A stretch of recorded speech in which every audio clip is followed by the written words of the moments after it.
Every plantation had its own set of rules. Every overseer carried his own list. Every slave understood, down to the inch, where they were allowed to stand, to breathe, to simply exist, and where they were not. However, on the Hard Grove estate in Beaufort County, South Carolina, there existed one man who appeared to live entirely beyond those rules. A man who drifted through the night like a shadow that answered to no one. A man the overseers permitted to walk the grounds after dark, without a single question, without an escort, without any explanation. His name was Elias. For 11 years, not a single person on that plantation truly grasped why he had been granted such freedom. Not until the summer of 1859, when a ledger was discovered buried beneath the floorboards of the main house, and everything that had once appeared to be a privilege was revealed as something far more menacing. Before we move forward with the story of Elias and the Harrove estate, if you're joining us for the first time, think about subscribing and hitting that notification bell so you never miss a tale like this one. We'd also love to hear which state or city you're listening from right now. Drop it in the comments. Now, let's return to Beaufort County and a night that should have never been forgotten. Beaufort County in the late 1840s was a world entirely its own, framed by salt marshes and rivers that flowed like dark glass beneath the Carolina sun. It ranked among the wealthiest regions in the entire American South. Not simply because of its soil, but because of what had been constructed upon it across generations of forced labor. Sea Island cotton stretched in long pale rows all the way to the horizon, and the men who possessed those fields carried names that appeared in newspapers from Charleston to Washington with the kind of confidence belonging to people who believed their place in the world was permanent. The Harrove family ranked among the oldest and most firmly established in the county. Their estate, roughly 400 acres of cultivated land, plus a stretch of forested marsh, had belonged to the family since 1791, when Thomas Harrove's grandfather secured a land grant following the Revolutionary War. By the time the 1840s came around, the Hargroves were not merely landowners. They were something of an institution. Their word carried genuine weight in county courts. Their invitations to seasonal dinners were not something you declined without social consequence. The patriarch during those years was Cornelius Harrove, a man in his mid-50s, broad-shouldered, with a deliberate manner of speaking that made even the simplest statements sound final. By the standards of his time and class, he was not viewed as cruel. His neighbors would have called him firm, reasonable, a man who managed his property with exactness and anticipated the same from everyone beneath his roof. He maintained meticulous records. He tracked rainfall and crop yields. He recorded the names of enslaved people who came and went, those who were born and those who passed away, in the same leather-bound volumes where he logged the price of cotton. His wife, Elenina Harrove, was 12 years younger. A woman of considerable quiet intelligence, running the household with an efficiency that guests frequently commented on. She was known for her embroidery, her precise handwriting, and a habit of never speaking unless she truly had something to say. She had grown up on a neighboring plantation, the daughter of a man whose debts had quietly consumed most of his estate by the time she came of age, and her marriage to Cornelius had followed the pattern of such arrangements, an exchange of social standing for financial stability. They had 2 children who survived infancy. The elder was a son, Henry, 21 in 1848, and just back from 2 years of study in Charleston. The younger was Nora, 16 at the time, who had not yet been sent away for formal schooling and still spent her mornings helping her mother catalog household goods and her afternoons reading in the narrow room behind the kitchen garden. What she called, without any irony, her library. 6 white overseers managed different sections of the estate.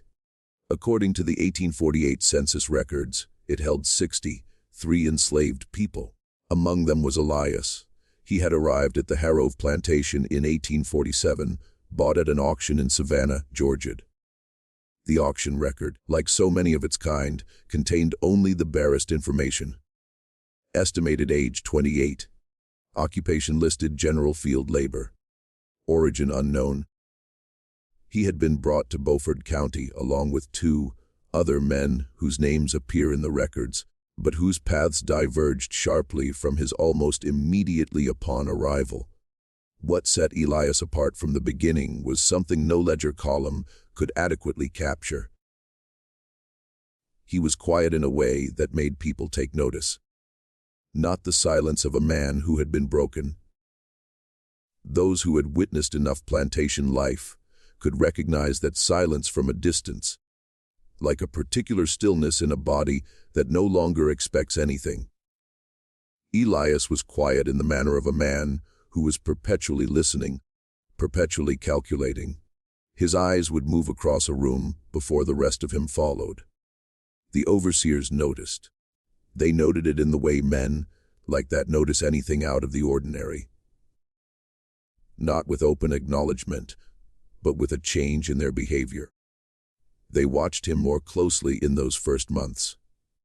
They positioned themselves nearby when he spoke to other enslaved workers. They looked for the thing that would explain the quality he had, that particular gravity. They never quite found it. What they found instead was that Elias worked without complaint, that he never required a second instruction, that he never appeared in any record as a source of disruption or defiance. On the surface, he was exactly what the men running such places wanted a person to be. And so, over time, the watching eased. The moment that changed everything. Not the discovery beneath the floorboards that would come later, much later, but the first moment, the one that set everything else in motion, arrived in the early autumn of 1847, just a few months after Elias came. It was a September night, warm and humid in the way Beaufort County nights could be even as the season shifted, when one of the overseers, a man named Bertram Voss, who had worked the Harrove property for 6 years, discovered Elias standing at the edge of the cotton fields at 3 in the morning. Voss had come out because he heard something, a low sound he would later describe somewhat vaguely as singing. Not singing exactly, he would tell the other overseers the next day.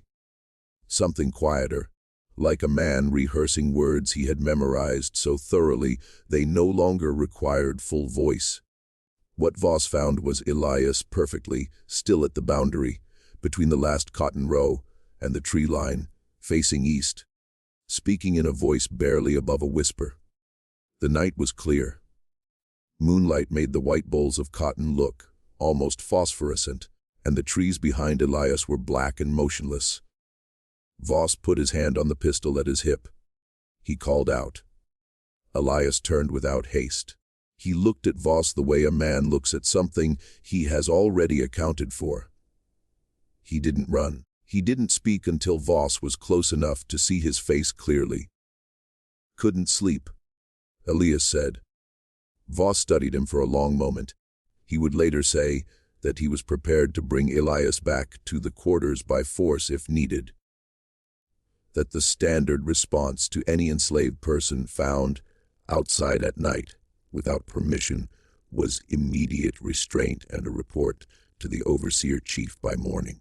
That was the rule. That was what the rule existed for. But before Voss could act, Elias said something else, quietly, and with a directness that Voss would recount to anyone who asked for years afterward. I know something about the Henderson account. Voss went very still. The Henderson account wasn't public knowledge on the Harrove estate. It wasn't something a field laborer should have known existed.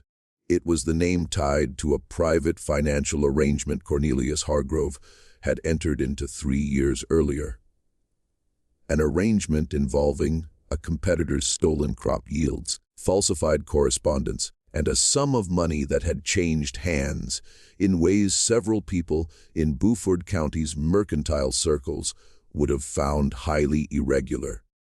It was the kind of account whose name, spoken aloud by the wrong person, could do considerable harm.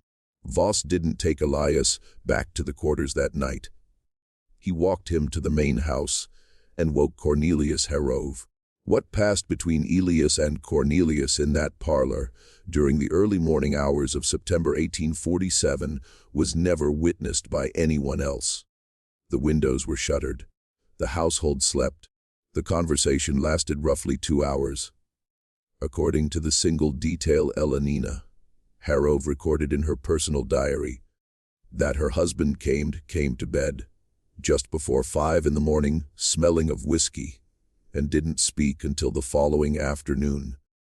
What followed over the weeks and months after that night was a shift that every person on the Harrove estate could observe, but no one could explain.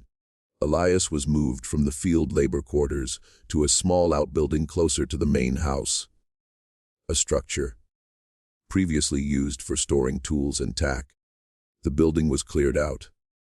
A cot and a lantern were placed inside, and Elias was given, without any announcement or stated reason, permission to move through the property at night. The overseers were told simply that Mr. Hargrove had a specific use for Elias, and the usual rules of movement didn't apply to him between dusk and dawn. Cornelius himself told them this in the flat and final tone he used for matters not open to discussion. No one asked further questions, not immediately, but everyone watched. The first winter after Elias received his night privileges passed without notable incident, at least on the surface. The cotton was harvested, the price held. Cornelius Harrove made 2 trips to Charleston and returned, each time with a satisfied expression his wife recognized as the face he wore when business had gone according to plan. Elias, for his part, conducted himself with the same measured quietness he had always shown. During daylight hours, he performed tasks that were never clearly defined. Sometimes near the house, sometimes in the fields, sometimes at the edge of the property, where the land met the tidal marsh. The overseers learned to note his movements in the margins of their daily logs with brief, almost dismissive entries. Elias at the marsh again. Elias near the north fence this morning. What none of them wrote, because none of them fully understood what they were witnessing, was that Elias was constructing something. Not physically, not in any way that left obvious marks on the landscape. What Elias was building, with the patience and precision of a man who had learned early that survival required a particular kind of long sight, was a map. It took several years for those around him to begin to grasp this. And even then, understanding came in fragments, through observations that only made sense when placed side by side. But the picture that emerged slowly, and only in hindsight, was this. Elias had been somewhere else before the Hargrove plantation. He had lived at some point in the years before 1847 among people who had taught him things that had no obvious place in the life of a field laborer on a Sea Island cotton plantation. He could read. This wasn't entirely impossible for an enslaved person in the antebellum South, despite the laws in South Carolina that made teaching enslaved people to read a punishable offense. There were always exceptions. House servants taught by sympathetic families, men who had worked in cities where the lines were more blurred, individuals who had taught themselves through fragments and sheer determination. But Elias didn't just read with the labored focus of someone who had pieced the skill together in stolen moments. He read the way someone reads when they've been doing it for years. Fluently, with retention. Nora Harrove was the first in the household to discover this, and she was 16 when it happened, which meant she understood almost immediately that she shouldn't tell her father. She had gone to the tool outbuilding on an afternoon in March of 1849 to get a length of twine one of the house servants had left there. And she opened the door without announcing herself. Elias was sitting on his cot with a document in his hands. A single sheet of paper folded and refolded so many times the creases had begun to wear through. He looked up when she entered. She saw what he held. For a moment, neither of them spoke. Then Nora Harrove said, in a voice much steadier than she later remembered it being, "I won't tell." She left without the twine. What she had seen on that paper, the small, precise columns of text, the quality of the handwriting, occupied her thoughts for the following weeks with the intensity of someone trying to solve a puzzle without yet knowing the right question. She had grown up surrounded by enslaved people. She had eaten food they prepared, worn clothing they laundered, been rocked to sleep as an infant by a woman named Clara, whose face she could still see clearly. She wasn't without the empathy that proximity sometimes generates. But she had also grown up understanding, in the specific way white children of privilege understand things they've never had to articulate, that the world had a particular order, and that her position in it rested on that order, remaining undisturbed. What she had seen in Elias's hand suggested he had a life she knew nothing about, a history, an interior world of sufficient complexity that it required documentation. She began leaving books near the outbuilding, not prominently, not where a casual observer would notice. A volume on the bench beside the water pump, a pamphlet tucked beneath a clay pot near the building's door. She never acknowledged these placements, and neither did Elias. But the books would disappear, and when she passed him in the yard or the field, something in the quality of his attention, a slight tilt of the head, a fractional shift in his shoulders, communicated without words that they had been received.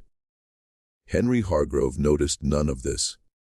At 22, Henry was occupied with the process of becoming his father, attending to estate business with a mix of entitlement and anxiety belonging to men who have inherited something substantial and aren't entirely sure they deserve it. He managed the overseers with brisk authority, rode the property lines on horseback most mornings, and kept company with the sons of neighboring plantation families on weekends when they gathered at one house or another to drink and talk with the expansive confidence of men whose futures seemed secure. He didn't notice Elias except as a presence on the property that his father had sanctioned, which was enough for Henry. What Henry did notice, and mentioned to his father in a conversation Eleanor Hargrove overheard from the next room in the spring of 1850, was that two neighboring properties had recently experienced what the overseer community called night irregularities. Men missing from quarters, paths through the marsh showing signs of recent use. One instance on the Davenport farm, 8 miles north, a fire in a storage barn whose origin was never formally explained. Cornelius Hargrove listened to his son's account of these incidents in silence. Then he said, and Eleanor would write this in her diary that night almost verbatim, "That is not our concern. Our people are accounted for." Henry accepted this without comment. Elenina sat in the adjacent room, listening to her husband's certainty, and thought about the fact that she had begun over the past year to wonder about Elias herself. By 1852, Elias had been walking the Harrove property at night for 5 years. The overseer's habit toward him had settled into something like routine. A resigned acknowledgement of an arrangement none of them had created and none quite understood. They logged his nighttime presence in the margins of their books and didn't interfere. Bertram Voss, who had found him that first night at the field's edge, had developed a habit of simply turning away when he spotted Elias in the dark and had never fully articulated, even to himself, whether this was compliance, avoidance, or something closer to unease. The other enslaved people on the property had a more complicated relationship with him. Some regarded Elias with open suspicion. The latitude he had been given, the freedom of movement, the separate housing, the undefined relationship with the master of the estate, was by any measure irregular, and in places where survival depended on understanding every variation in the social landscape, the irregular wasn't generally a comfort. Whispers suggested Elias was an informant, that his nighttime walks were a form of surveillance, that his permission was conditional on reporting what he heard. What was said in the quarters after dark? What plans or grievances circulated among the men and women who had no other private hours? Others thought differently. Among them was a woman named Ruth, who had been on the Harrove estate since childhood, and at 43 had survived enough to develop a particular calibration for danger versus possibility. She watched Elias over the years with the same careful attention she gave to changes in weather and overseers' moods. Not with fear, exactly, but with a kind of patient readiness. She didn't speak to him directly about what she suspected for a long time. She waited. The moment she chose to approach him was in the summer of 1852, on a Sunday afternoon. The one day of the week when work pressure relaxed enough for conversations to occur without the constant geometry of observation.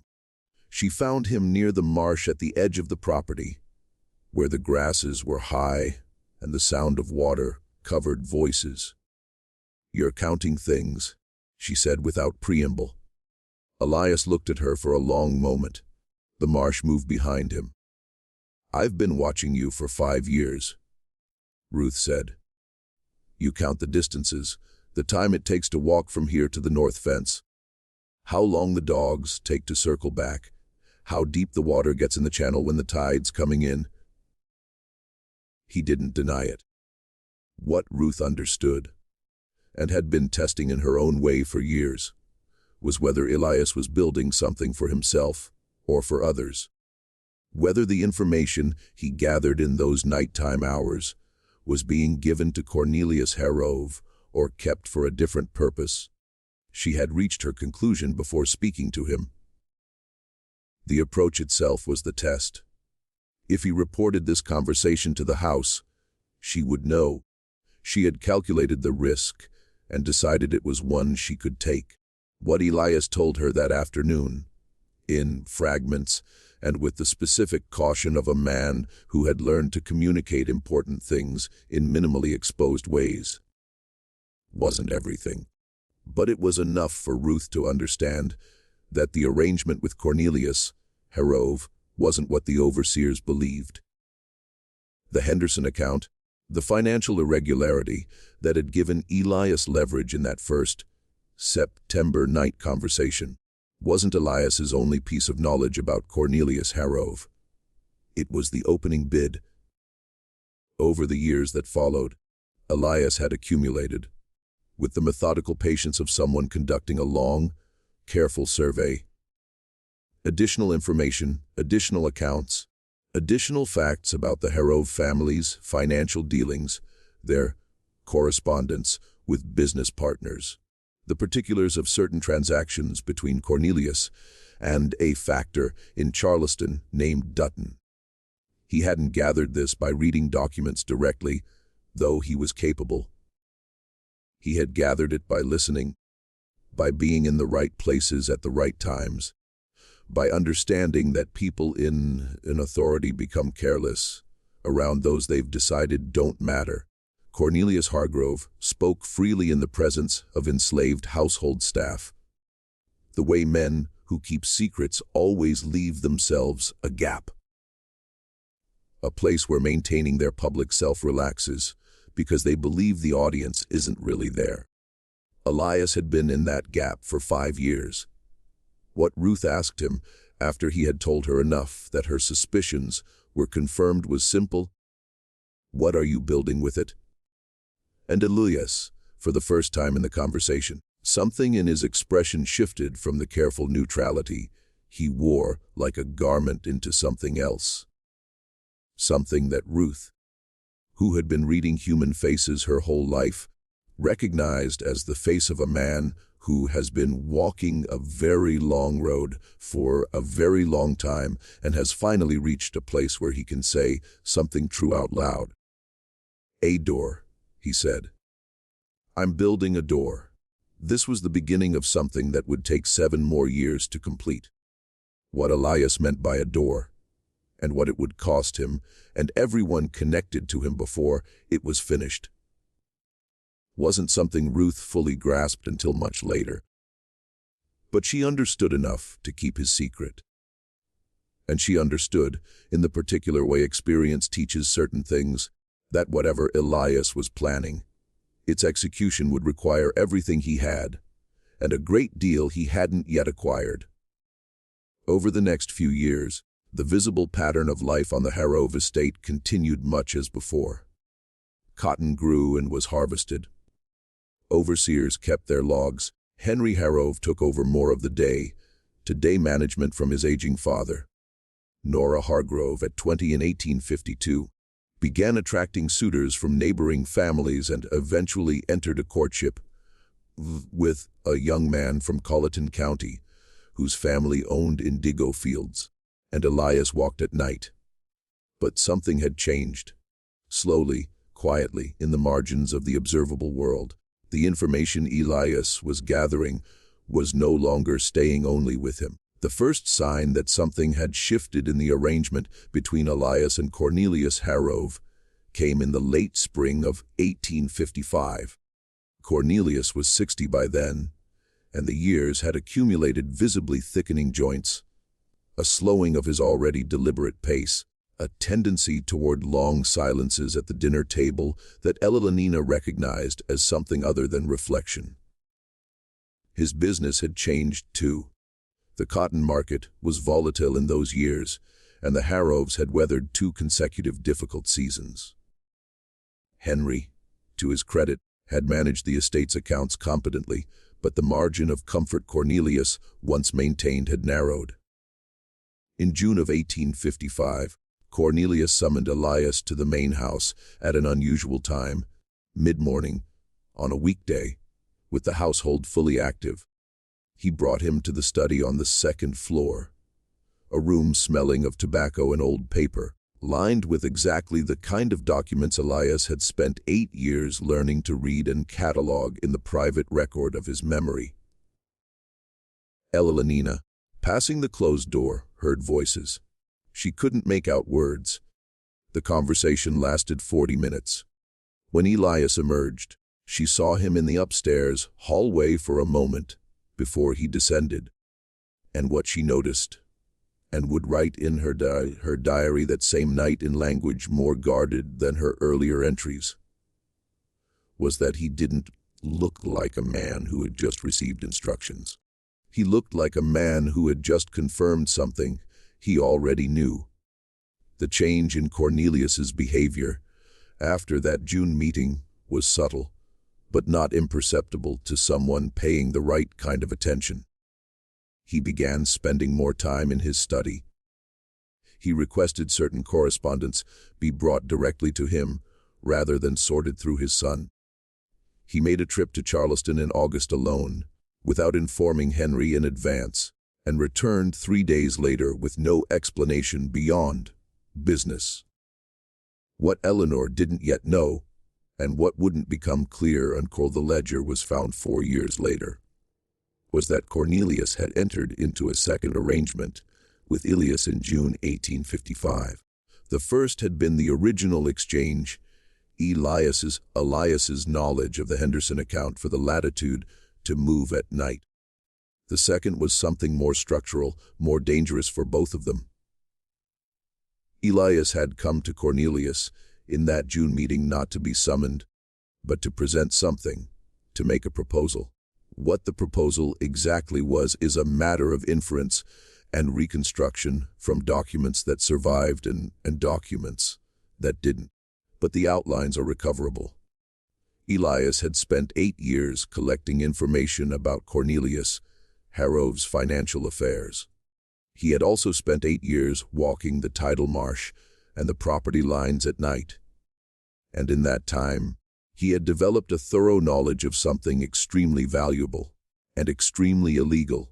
In South Carolina, in 1855, the routes through the marsh, the shallow crossings of the river to the north, the specific patterns of patrol and absence on neighboring properties, the timing of boats moving through coastal waterways after dark. He hadn't merely been mapping the Harrove property. He had been mapping the entire network of terrain and timing between Beaufort County and the coastal channels that led eventually, with the right knowledge and the right contacts, north. The word never spoken aloud in that study that June morning was passage. But it was present in every sentence of the conversation, the way certain words occupy rooms without being uttered. What Elias proposed to Cornelius was this: in exchange for Cornelius's continued silence and continued access, Elias would keep providing Cornelius with information. Not about enslaved workers on the property, not as an informant, but about competitors, about the financial dealings of neighboring families, whose business intersected with Cornelius's own.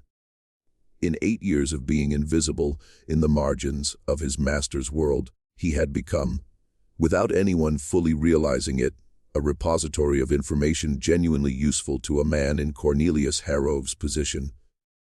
Cornelius, at 60, looking at narrowed margins, aging joints, and the particular uncertainty of a man whose world feels less solid than it once did, accepted. The arrangement that had begun as leverage became something stranger, harder to name. Elias continued to walk at night. Cornelius continued to ask no questions.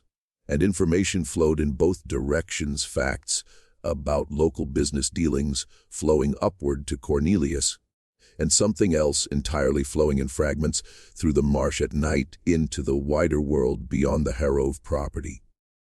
Ruth knew by 1855. 3 others on the property knew as well. All women, a choice not accidental. Women were watched differently. Their movements were tracked with different assumptions. The particular geography of the enslaved household had, over generations, created zones of relative invisibility for women that men didn't have access to in the same way.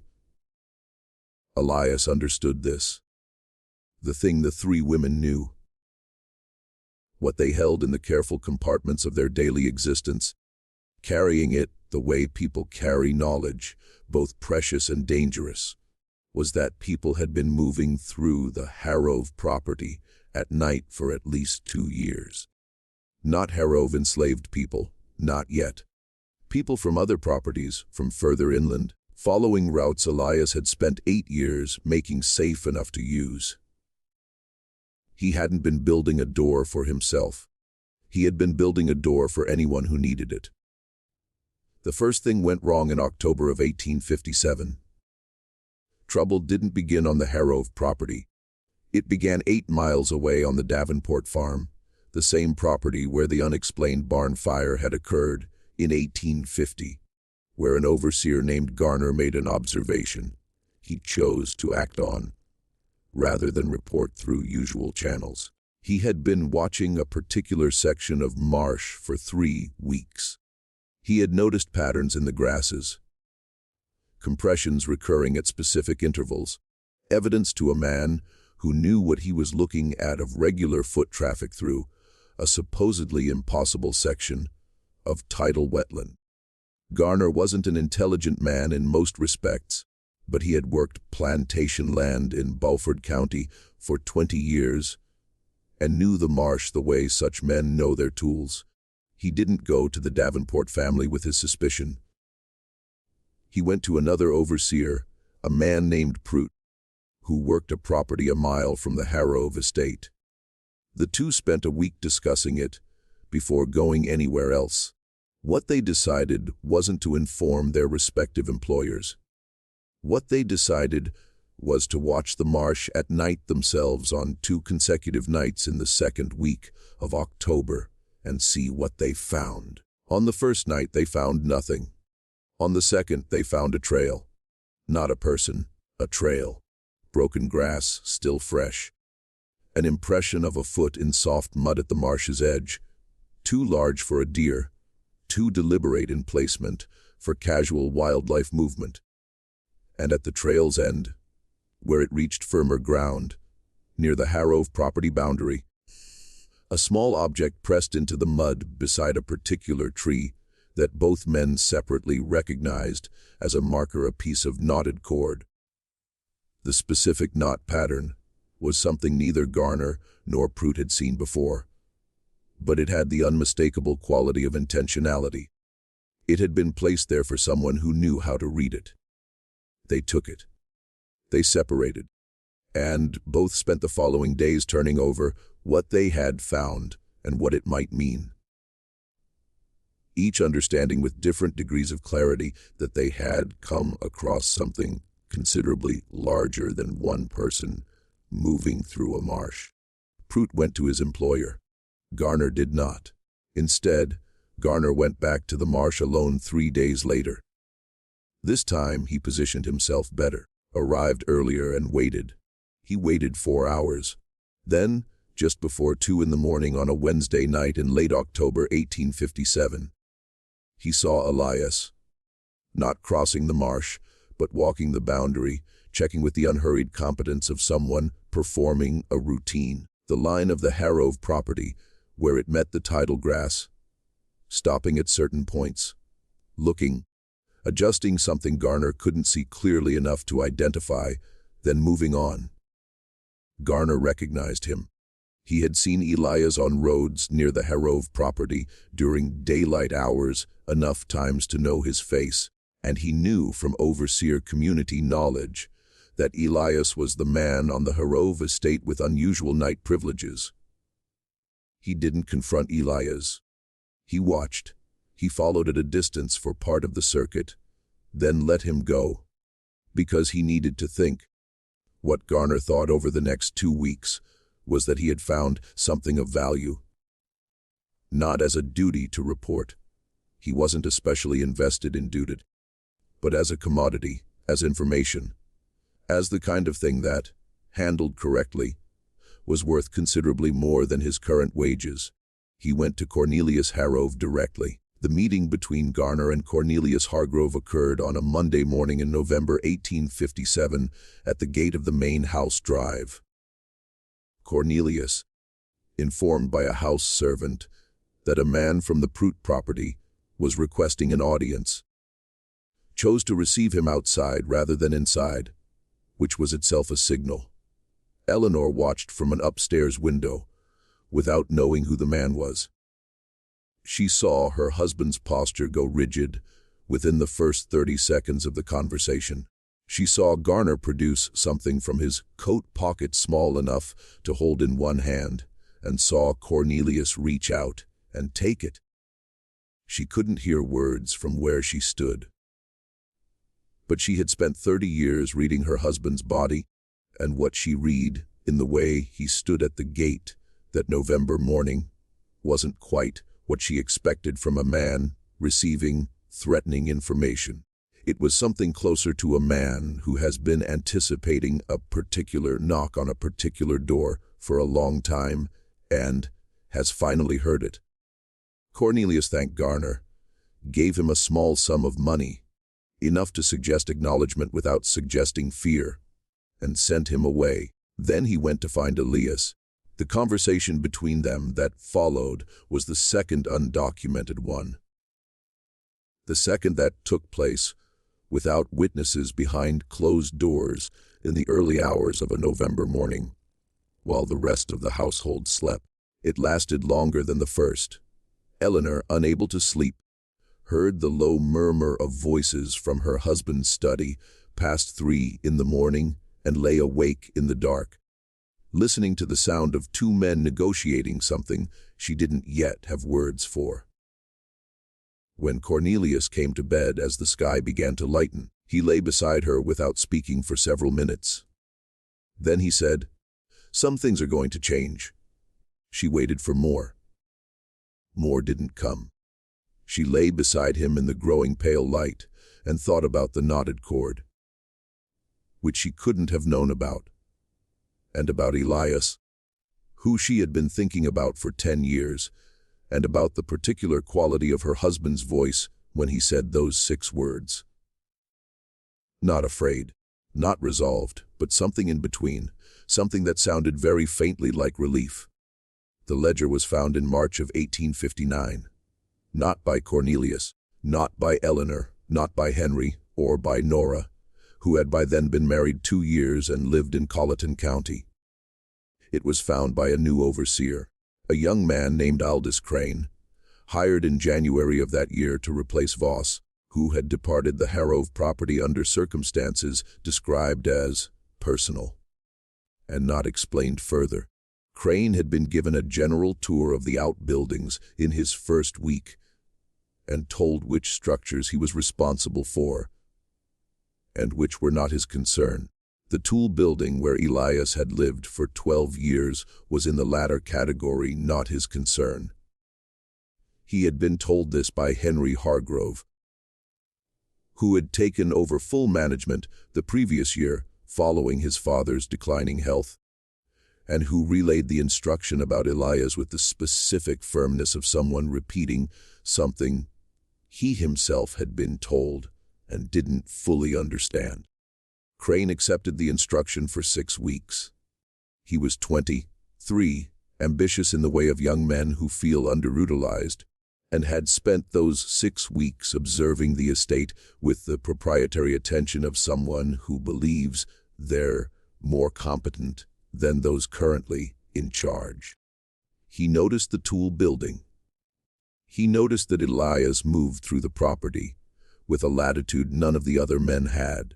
He noticed on 2 separate nighttime checks of the grounds that Elias wasn't in his building.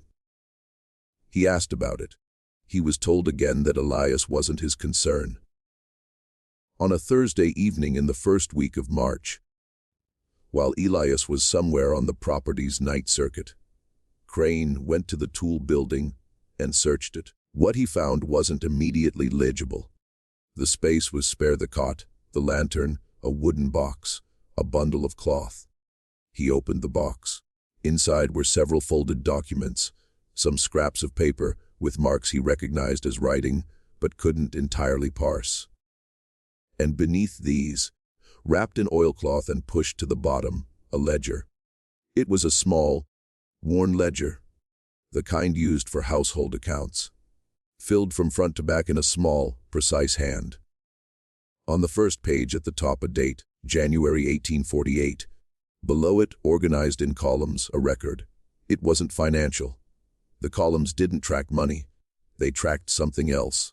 Something it took Crane several minutes of close reading in the lantern light of that small building to begin understanding: dates, locations, numbers, weather conditions, tide times, something like a series of notations about the movement of people. Not the enslaved people of the Harrove estate. The notations had references corresponding, as far as Crane could tell, to places well outside the property boundary. The tidal channel, the northern crossing, a reference to a boat, a reference to a contact whose name appeared only as a first initial. The ledger covered 11 years. Crane sat on the edge of Elias's cot for a long time. He was young, ambitious, not especially imaginative, but capable of following a clear line of implication. And the implication of what he held, once the initial confusion cleared, was absolutely unambiguous. He took the ledger and went to the main house. Henry Hargrove wasn't home. He had ridden to neighbor's property that afternoon and wasn't expected until the following day. Elenina Harrove was alone in the parlor when Crane knocked, and she received him with the measured courtesy she gave everyone. Looking at the ledger he placed in her hands without changing expression, she read the first page. She read several more. She didn't speak while reading. When she finally closed the ledger and looked at Crane, she asked one question. "Does anyone else know you have this?" he said. "No."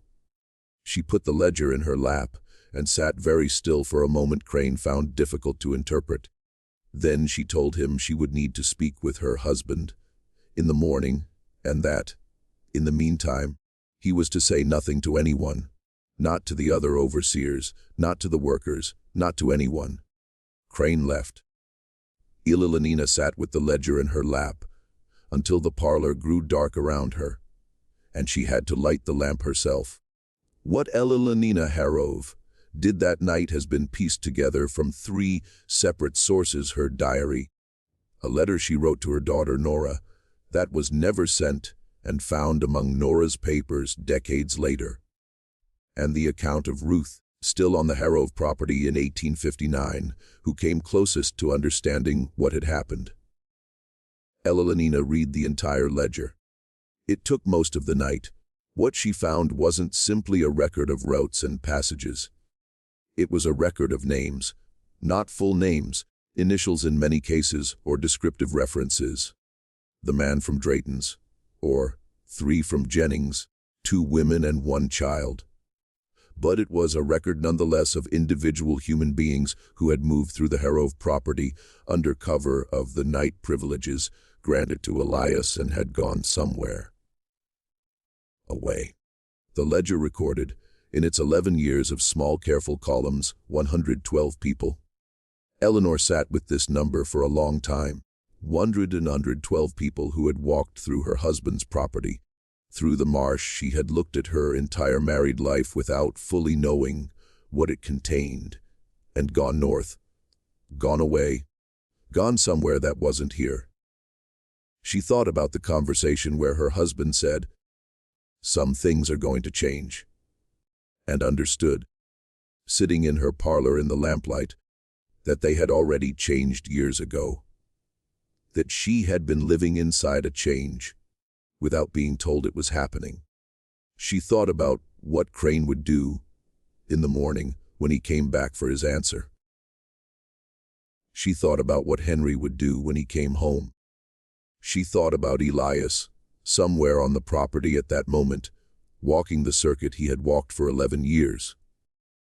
At some point past midnight, she rose from her chair, went to the window, and opened it. The night air came in warm and salt-smelling, the way Beaufort County nights always smelled when the tide was moving. She stood there several minutes. Then she closed the window, went to her writing desk, and wrote a very short note. She sealed it. She went to the kitchen, where the cook slept in a room off the back, knocked on that door, and gave the note to the woman who answered. A woman named Ada, in that kitchen for 20 years, and said very quietly, "Give this to Elias when you see him." She didn't say when, she didn't say where. Ada took the note without a word, and Ilalanina went back to the parlor and sat with the ledger until morning. What the note said has been inferred, but never confirmed. The note itself didn't survive. What is known is that when Henry Hargrove came home the following afternoon and was confronted by Crane with the story of the previous night and the ledger, which Ilalanina had given her to Crane that morning with the instruction it be returned where he found it, Henry went immediately to Cornelius. Cornelius was in his room, as he often was by then, confined by declining health to the bed and the chair beside it. Henry entered with the energy of a man who has just learned the ground beneath his house has been quietly giving way. He spoke for 15 minutes, according to Ilalanina's diary, with the door not entirely closed. Cornelius listened. When Henry finished, Cornelius was quiet for a long time. Then he said, "Let it go." Henry did not let it go. Henry wasn't capable at that moment of letting anything go. He went to the county sheriff's office the following morning.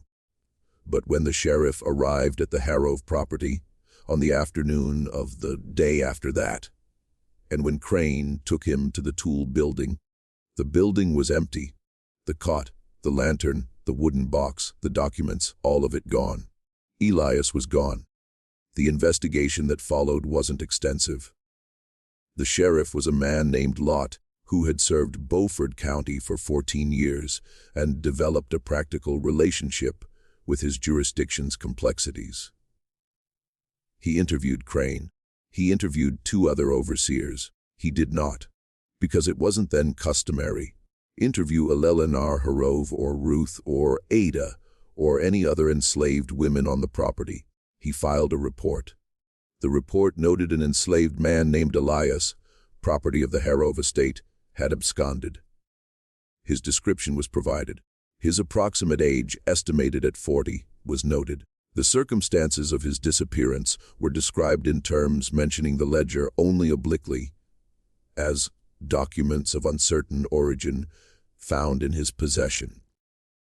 The Henderson account wasn't mentioned. The nature of the arrangement between Elias and Cornelius Hargrove wasn't mentioned. The 112 names weren't mentioned. A notice was placed in the Beaufort Gazette in the second week of March 1859. It ran for 3 weeks and was never answered. Elias wasn't found. Crane remained at the Harrove property for another year, with the diminished standing of a man who had made a significant discovery and been maneuvered around by those it implicated. He left in 1860 for reasons he didn't explain and wasn't asked to explain. Cornelius Harrove died in October of 1859, 7 months after Elias disappeared. The cause recorded in the county register was simply decline, a term used in that era as an umbrella for the unspecific deterioration of old age. Eleanor was with him at the end. She didn't record in her diary what his final days were like in any detail. The entries from that period are unusually brief dates, whether the ordinary logistics of a large household. On the night of his death, she wrote one sentence. He passed at 10 minutes after 2. The marsh was very quiet. Henry Hargrove took full control of the estate in 1860 at 33 and managed it through the years that followed, including the Civil War, which arrived in Beaufort County with particular swiftness and finality. The Union Navy's capture of Port Royal Sound in November 1861 brought federal troops into the Sea Islands in the early months of the war, and the Harrove family, along with most white plantation-owning families of Beaufort County, fled inland.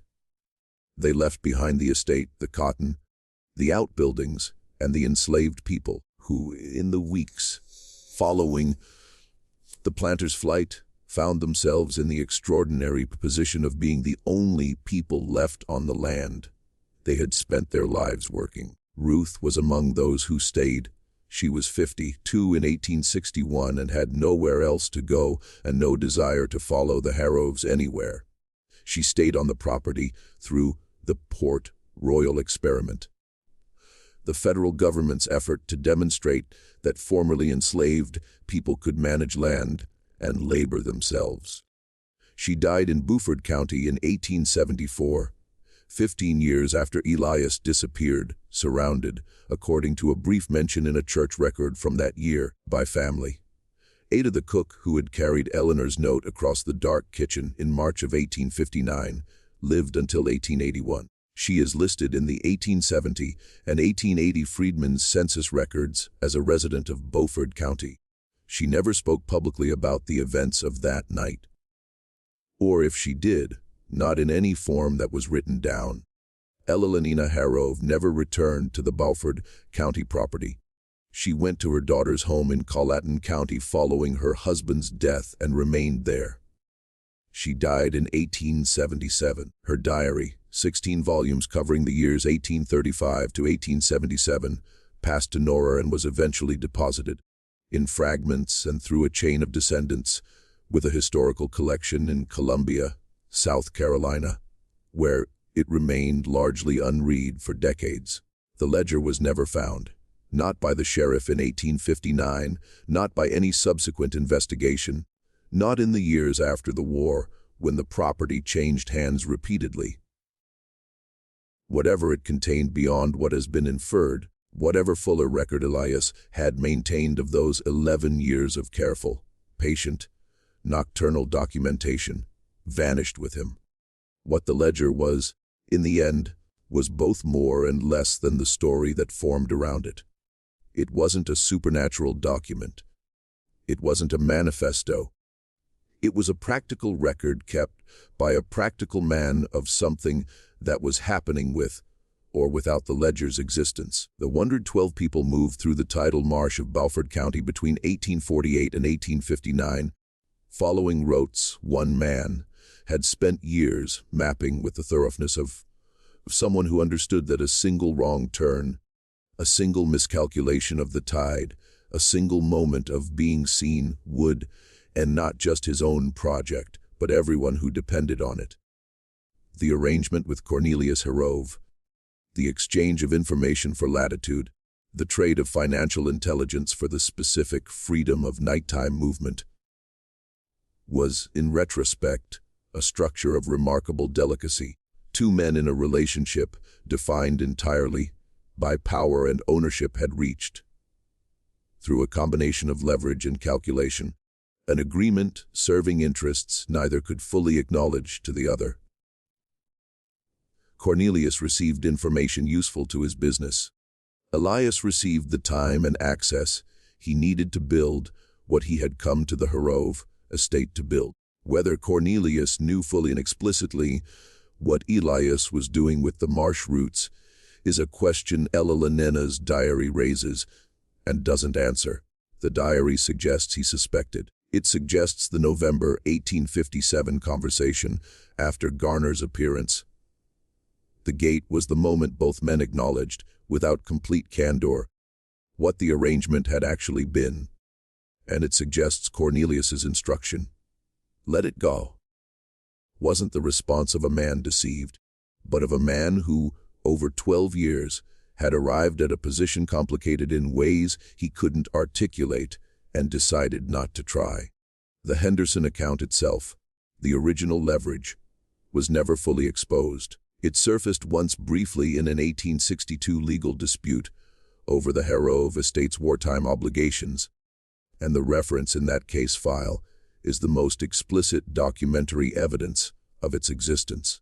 The man named Dutton, the factor in Charleston, whose name appears in Ella Lenena's diary in the context of Cornelius's financial dealings, died in 1863, and whatever records he kept didn't survive the city's wartime disruptions.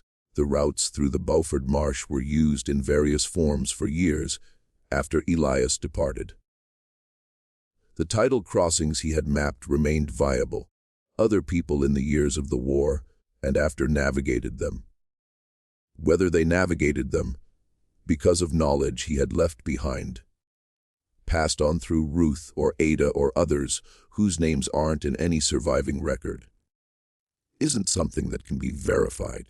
It's the kind of question surviving documents approach obliquely and then leave alone. Bertram Voss, the overseer who found Elias at the field's edge in September 1847, who first brought him to Cornelius, who spent 12 years logging his nighttime movements in the margins of work reports, then simply stopped, left the Herove property in January of 1859, 2 months before the ledger was found. The circumstances of his departure are described in Henry Herove's estate records only as mutual agreement. A single payment noted in those records to Voss on his departure date is approximately 5 times his monthly wage. Its stated purpose is listed as settlement of services. No other explanation is provided.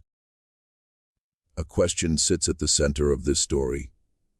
Quiet and persistent the way certain questions do when those who could answer them are gone. Elias came to the Herove estate in 1847 as a purchased man, bought at auction in Savannah. Origin unknown. The auction record gives his occupation as general field labor, which, given everything that followed, was either a profound mischaracterization or a deliberate concealment. The knowledge he carried of the Henderson account, of the roots, of the particular leverage he used in that first September night conversation, didn't arrive with him fully formed. It had to have been learned somewhere. It had to have been part of a plan preceding his arrival. The auction record doesn't say who sold him. It doesn't say where he came from. It gives an estimated age and nothing else. What it doesn't answer is the question of how a man arrives at a particular plantation, already possessing the specific knowledge needed to leverage its owner, already oriented toward the specific geography need to build the roots he built, already knowing that they take years and require the patience and perseverance of someone who has accepted the full weight of the cost. Someone who leaves the full weight of the cost.